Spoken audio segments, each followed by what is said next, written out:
విశ్వవిఖ్యాత నట సార్వభౌమ నందమూరి తారక రామారావు గారు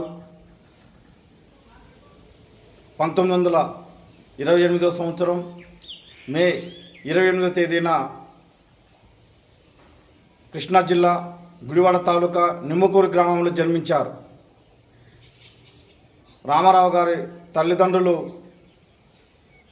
నందమూరి లక్ష్మయ్య చౌదరి, నందమూరి వెంకటరామమ్మ. ఇతనికి 1942లో మ్యారేజ్ అయింది. తన భార్య పేరు బసవతారకమ్మ. వీరికి 12 మంది సంతానం, 8 మంది కుమారులు, 4 కుమార్తెలు. రామారావు గారు ఉన్నతమైన చదువులు చదువుకున్నారు. రామారావు గారి ఇంటి పేరు నందమూరి.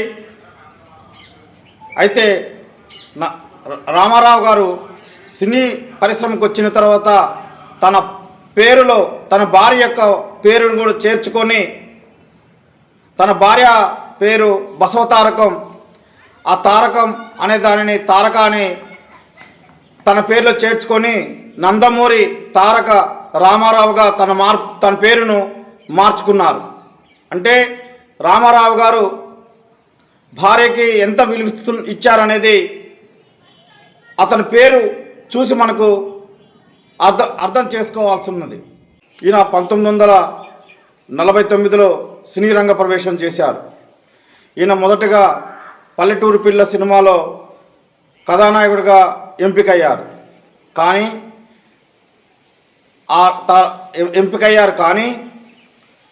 మొట్టమొదటిసారిగా రిలీజ్ అయినటువంటి సినిమా మన దేశం. ఈ సినిమాలో ఇన్స్పెక్టర్ పాత్ర పోషించడం అనేది జరిగింది.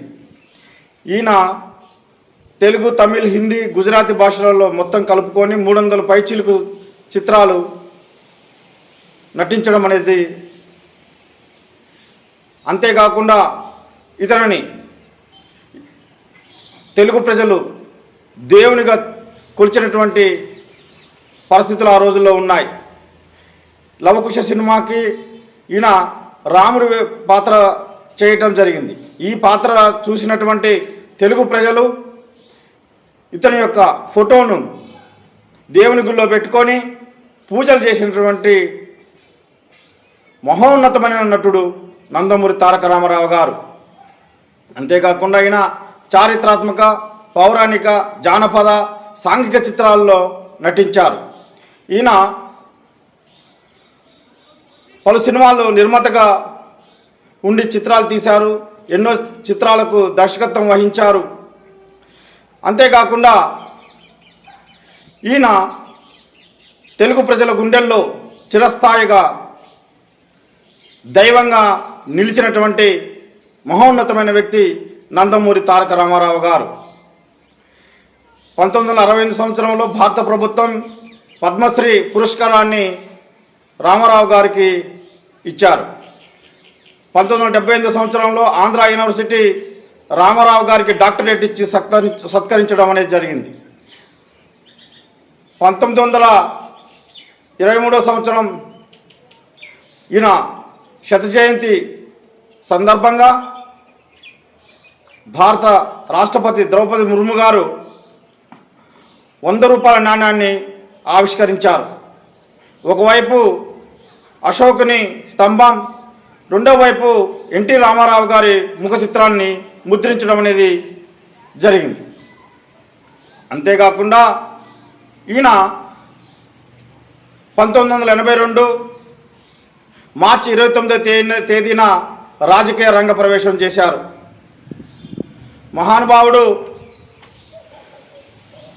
9 నెలల్లోనే ఆయన యొక్క పార్టీ విధి విధానాలను ప్రజలకు తెలియజేస్తూ మీటింగ్ పెడుతూ 1983 జనవరి 5వ తేదీన జరిగినటువంటి ఉమ్మడి ఆంధ్రప్రదేశ్ ఎలక్షన్లలో అఖండ విజయం సాధించారు. పార్టీ పెట్టి 9 నెలలకే ముఖ్యమంత్రి అయినటువంటి చరిత్ర నందమూరి తారక రామారావు గారి యొక్క సొంతం. తెలుగు ప్రజల ఆత్మగౌరవంతో పార్టీని స్థాపించి అనతి కాలంలోనే ఆంధ్రప్రదేశ్ ముఖ్యమంత్రిగా ఎన్నికయ్యారు. అప్పటి వరకు అధికారంలో ఉన్న కాంగ్రెస్ పార్టీ, ఆ కాంగ్రెస్ పార్టీ తర్వాత కాంగ్రెస్ పార్టీయేతర పార్టీ పరిపాలన చేసిందంటే అది ఒక్కటే తెలుగుదేశం పార్టీ. ఇతను తీసుకొచ్చినటువంటి సంస్కరణలు పేద ప్రజల్లో మన్నలు పొందాయి. కేజీ ₹2 కిలో బియ్యం, అదేవిధంగా పక్కా ఇళ్ల నిర్మాణం, ఆస్తిలో మహిళలకు సమాన హక్కు, మద్యపాన నిషేధంతో ఈయన 1983 నుంచి 1994 వరకు 3 పర్యాయాలు ముఖ్యమంత్రిగా తెలుగు రాష్ట్ర ప్రజలకు సేవ చేసుకున్నారు. అంతేకాకుండా తెలుగు రాష్ట్ర ప్రజలు ఈయనని ముద్దుగా అన్నగారని పిలుచుకునేవారు. తెలుగు చిత్రసీమకి ఈయన చేసినటువంటి సేవ ఎనలేనిది. ఒక రాముడిగా, ఒక కృష్ణుడిగా, ఒక రావణాసురుడిగా విభిన్న పాత్రల్లో పోషించి ఆయన తెలుగు ప్రజల యొక్క మన్ననలను పొందారు. అందుకని ఆయనని విశ్వవిఖ్యాత నట సార్వభౌమ అని తెలుగు ప్రజలు కీర్తించడం జరిగింది. అంతేకాకుండా ఆయన చేసినటువంటి కార్యక్రమాల వల్ల తెలుగు ప్రజల గుండెలు చిరస్థాయిగా నిలిచిపోయారు. ఈయనకి ఎన్నో అవార్డులు రావటం జరిగినది. ఫిల్మ్ఫేర్ కానీ జాతీయ అవార్డులలో కూడా ఇతర చిత్రాలకు రావటం కూడా ఆ రోజుల్లో సంచలనం సృష్టించాయి. ఈ మహానుభావుడికి భారతరత్న అవార్డు ఇవ్వాల్సినటువంటి ఉన్నది. కానీ నేటికి కూడా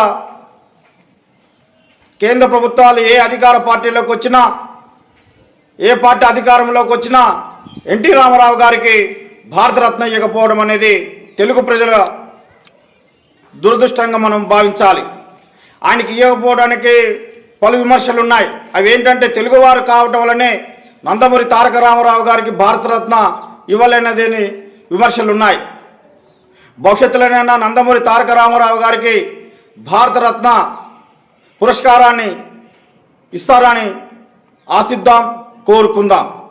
మన ఛానల్ చూస్తున్నటువంటి మిత్రులు ఖచ్చితంగా ఛానల్ని సబ్స్క్రైబ్ చేసుకోవాలని కోరుతున్నాను.